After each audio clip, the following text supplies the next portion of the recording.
Hello everyone, welcome back to the TJOmega channel for day 1159 of our daily content grind, and today's video is brought to you by my Patreon account, because Patreon helps keep my bills paid, and it keeps the channel going, keeps the daily video content coming. I appreciate anyone who's willing to pitch in, even if it's a buck or two, it all helps.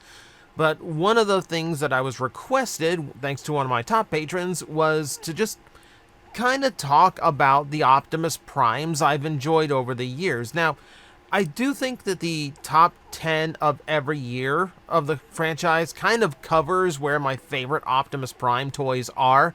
However, having them all in one place is not necessarily a bad idea. And, of course, there's a few things that slipped under the radar. The top 10s do not cover everything because of my own rules. And there is one thing that we need to cover because it really should have been in that video, and I kind of blew it. So we're going to talk about that one today.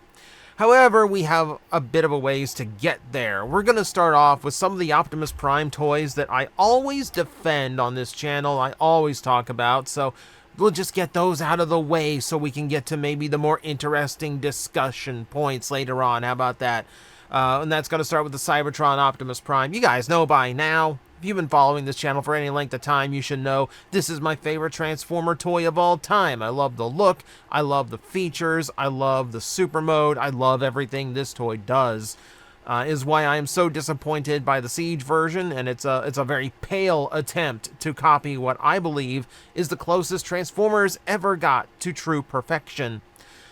There is room for growth in it. There could be better articulation, etc. You know, there are modern standards it doesn't adhere to, but it's big, it's solid, it does a ton, it does a lot of features that I always wanted an Optimus Prime to do. I love this thing. And this thing continues to be my absolute favorite Transformer toy, period. Nothing has topped it, nothing likely ever will at this rate. There have been other great ones, though. Other great ones I defend on the channel a lot, like, remember this guy? This is the Weaponizer Optimus Prime from Transformers Prime. I really, really like this toy, and that should surprise some people because it's a gimmick toy. It's a big gimmick figure because of those big old chain guns that comes out of the truck and over the shoulders. The weird thing is, the way this toy is designed, those big things do not really get in the way of this being a functional and good-looking Optimus Prime from Transformers Prime. He works. It really works, and it's still a very good figure. That said, the gimmick, I think, is nothing but fun. Since it stays out of the way, it doesn't really hurt the toy in any way. And I love how it works. I love the fact that they shoot forward in the truck mode like that, and then in the robot mode they eject upward and then fall down into place. And they spin too. They spin as they come out. Like, it's such a good gimmick, and it's so much fun to watch this toy work. Yeah, love this one. Absolutely love it. It's one of the rare times I can go say yes, this is a good gimmick figure. Please, if you have the opportunity to pick it up, please pick it up. It is a great toy. There are some standard ones that we will always champion on this channel just because I really like them. I really do. Classics Optimus Prime, I think, is still a very solid toy. And admittedly, yes, like Cybertron Optimus before him, he does suffer from the lack of modernization. You know, his articulation could definitely be better, etc. Some of the kibble management, because he has those big old panels hanging off his arms. But I think this is still just a really nice, enjoyable Optimus Prime toy to mess with. I recently repurchased one and do not regret it in the least. I mean, I just like how big, solid, and chunk this toy is. I like how it uses its additional parts for weaponry. I like how it's kind of a modern take on Optimus Prime's vehicle mode with the wind main and the actual sleekness that a modern semi-truck would have. Great figure all around. Great redesign of G1 Optimus Prime. This is one of those where, you could absolutely do this in Generations, a modern version of Classics Optimus, and I would be thrilled. Just give me a Voyager like this that kind of handles its kibble a little bit better. and has the modern articulation, but still has this like unique 2006 styling, I'm on board. I'd be down for that. Let's get into the masterpiece debate, because there are three, if we're not including the movie ones, and also not including the Primals. I stuck to Optimus Prime as per the request of the video. But yeah, my choice is still MP10. I will acknowledge the technical accomplishments of the MP44, but this one is just so much of a great balance between a upgrade of the original Optimus Prime toy and still representing the character I grew up with in the cartoon. You know, it has a great level of articulation, it has the accessories that the MP01 never had, and it's just a really nicely balanced toy. It is not overly complex for a masterpiece. Like, it does its job very cleanly and efficiently, but it's still doing some really impressive transformation work at the same time. It's a great balance that this toy hits. So yeah, still really like this one. That said, I'm not going to knock MP01 either. I think both of these toys do a really good job at what they are doing. You know, MP01 back in his day was such a fantastic showcase piece of how far Transformers engineering had come in 20 years. It's big, it's solid, it's heavy. The diecast in this toy is not kidding around. You know, you've got the electronics that were, you know, like the light up matrix was like a special thing back then. Like, you know, little things like the communication panels are really fun. Obviously, this one was incomplete because it didn't have a trailer, but also it didn't bug me. I know it bugged a lot of people, it didn't bug me. Because, you know, the trailer is ultimately a big gray box I'm going to pack away, and Optimus is going to stand on the shelf forever and just look amazing. And yeah, this toy, yeah, if you want more than one masterpiece toy, then get the MP10, and he still fits in scale-wise and aesthetic-wise to a lot of those earlier masterpiece toys. But if you're just looking for a big showcase piece Optimus Prime, I can't really recommend against MP01. I mean, it's still a really, really cool looking Optimus Prime, and still dead solid. I'm going to hop back to Transformers Prime briefly, because I should have put these two together. I really should have, but oh well. The first edition Prime is just an absolutely brilliant toy. I've always said, like, this is the aesthetic I wish the movie toys had. I wish the live-action movies kind of had this kind of modernization rather than the more alien, more shrapnel-looking things that they came up with. But this is so good. And it's smooth, it's powerful-looking. I mean, it manages to get a very dynamic-looking robot into a very standard semi-truck. It's a very impressive engineering job. And I love how clean it is.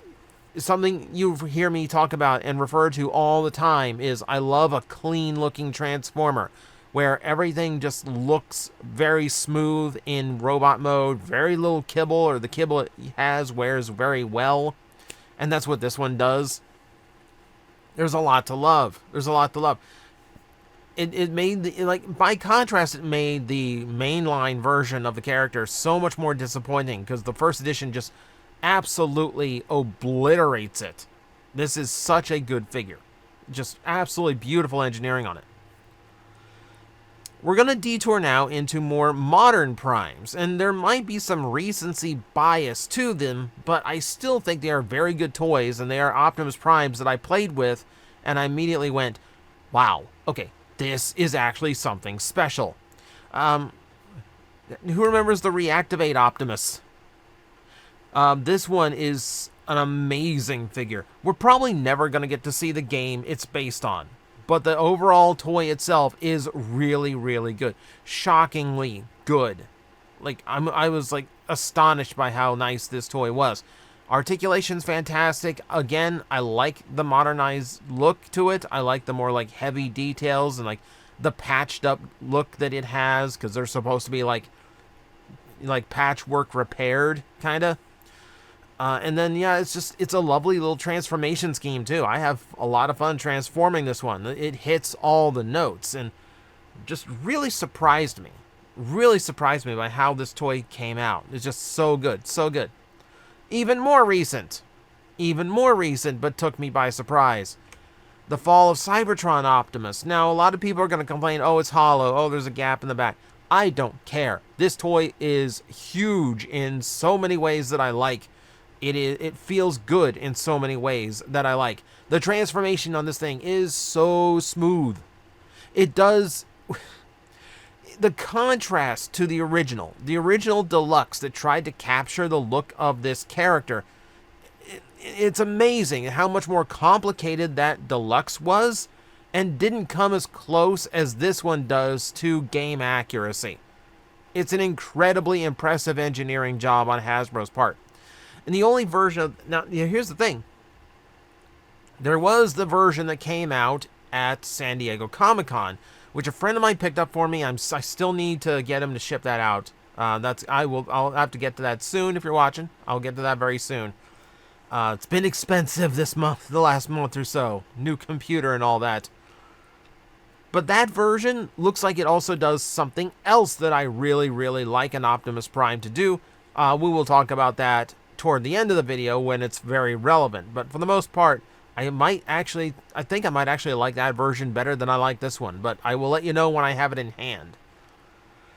Not as recent. We're going to go backwards in recency at this point.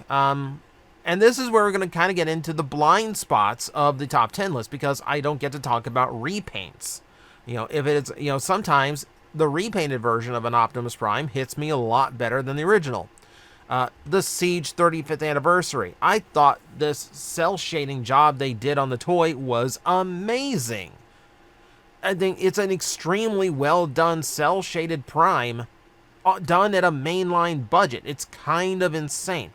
And the way that the shines, the shimmers kind of line up in vehicle mode and and still look good in the robot mode, I think is a really impressive job.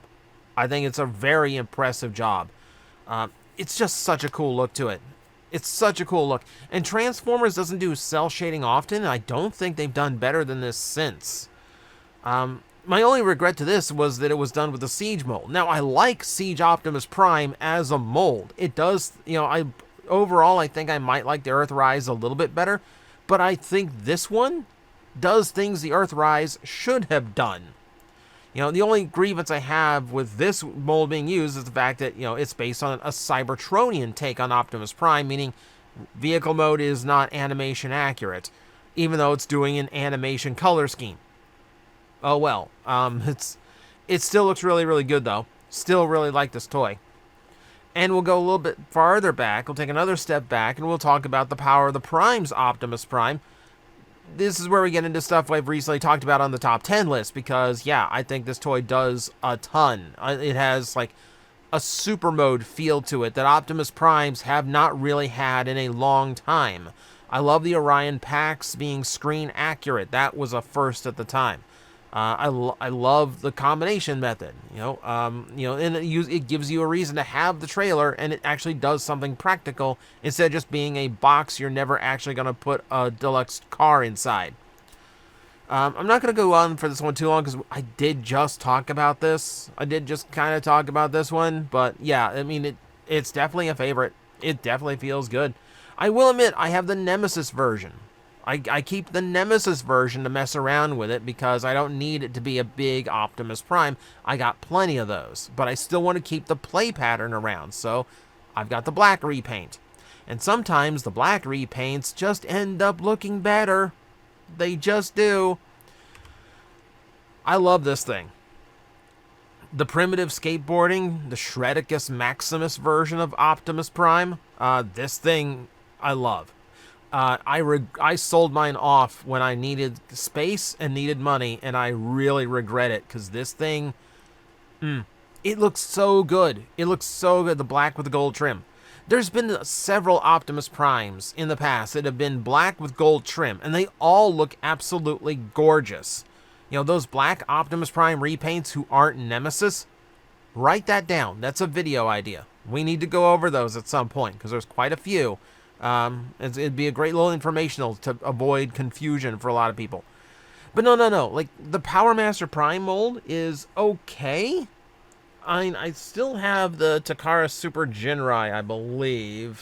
It's in there. So, yeah, I had to do a review of that, so I know where it is. But the mold never clicked with me until it was in this color scheme. Like, this color scheme making so much of the toy look more solid, I think helped it out tremendously. That's the beauty of a black repaint. Let's go to animated, where you'd be surprised where my favorite one is that Cybertronian Optimus Prime. Like, this is the nice one out of the whole batch. It would be the Earth Mode Deluxe, except I hate that the US version and like most versions of that toy have the battle damage paint. You had to win a contest in Japan from some chain store in order to actually get a clean version of that mold. So it's incredibly rare. But this is a nice Cybertronian looking Optimus Prime. It's got the alien look that I would expect of that design. I love the overall round shape that it gets in the robot mode. Love how the axe works. It's a really cool way of doing the axe. I believe this is the mold where you can actually put the axe in its hands as storage in the vehicle mode, transform it, and the axe never has to leave its hands because the articulation in the arms is absurdly good. It was just a fun toy. It was just a really fun toy. And kind of one of those toys where it's like the gimmick ruined the larger one. Those spinny legs, I've never understood why they did that. But if you wanted an unadulterated one, the Deluxe was great too. Now, you might be surprised to find out there are movie Optimus Primes on my list. Oh my god, really? I'm going to compliment movie designs? Yes, I am. Remember how I said repaint sometimes solve my problems? Nightwatch Optimus Prime, I think, looks way, way cooler than the standard Optimus Prime. I think it looks way, way cooler. Especially the US version. I actually learned that the Japanese version actually muted some of the blues, where the US version has more like multi-tones going on, which is, I think, exactly what the toy needs. This is a really cool looking figure. I talked about this figure in a video and then caved and bought one on eBay, and do not regret it. It's still really fun toy to mess with. It's still dead solid. There's something that I really don't like how overly complicated movie toys became after 2007, because these felt good. Maybe they weren't the most screen accurate things because they had to be produced so quickly, but they felt good. You know, they were fun to play with. They weren't overly complicated. They were big, solid, chunky boys, and they were really, really good toys. I enjoyed them. I had to wait till Dark of the Moon to get movie toys that I enjoyed again, and then they come in very unusual places. I really liked the Deluxe Optimus Prime that came out in that line. Now, the gimmicky weapon, I could take or leave how the mech tech weapon worked. But you know what? Fine. I will accept that for what it is.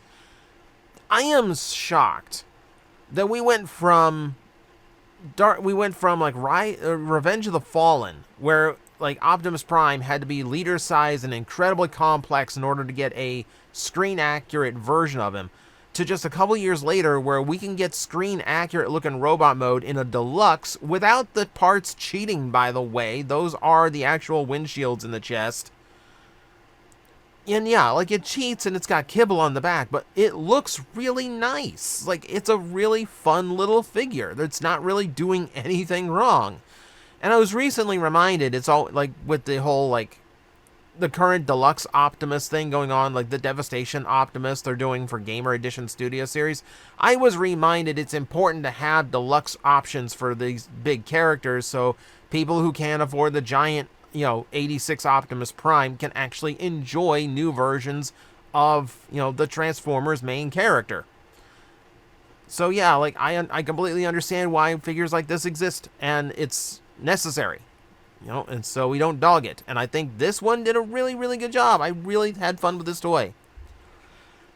That said, there was another one from, ironically enough, Dark of the Moon, that I also really liked, and that was the Ultimate.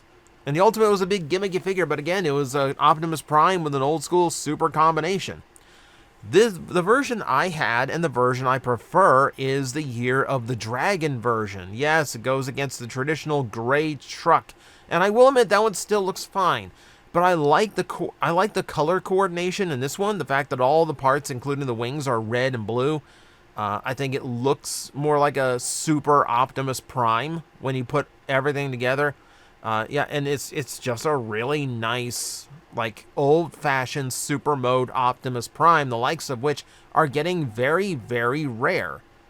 And it's just a fun figure. It's a dumb figure, but it's a fun figure. So, I mentioned I had an egregious error in my top 10 list because there should have been a toy, an Optimus in fact, that should have made the list and I slipped, and that's my fault. One of the ones that almost made the list in 2015 was the Warrior Class Optimus Prime, because I really like an Optimus Prime that has the full trailer but is all built in, so the trailer becomes part of the robot. You know, it's very rare when that happens, but I really enjoy when it does, and I actually really like that Warrior Class figure a lot. I liked its retools as well. I bring this up, however, because Takara did the larger one, and the larger one's really good. Yes, the legs are extremely hollow, but it did mean that the trailer actually worked. The trailer worked in vehicle mode. It could actually store a Warrior Class car the way Optimus Prime's supposed to be able to. It's big, it's electronic, I mean, it hits the right notes. I don't know why I like the look of this super long-legged Optimus Prime, but I always have, so it's really nice to know there's a big one out there. I had this one, and yet I still forgot to add it to my list of what should have been the best toys of the decade, because it did, or of the year, because like it completely slipped my mind that Takara actually produced an original toy for that series. That's extremely rare, so my bad. I really like this toy.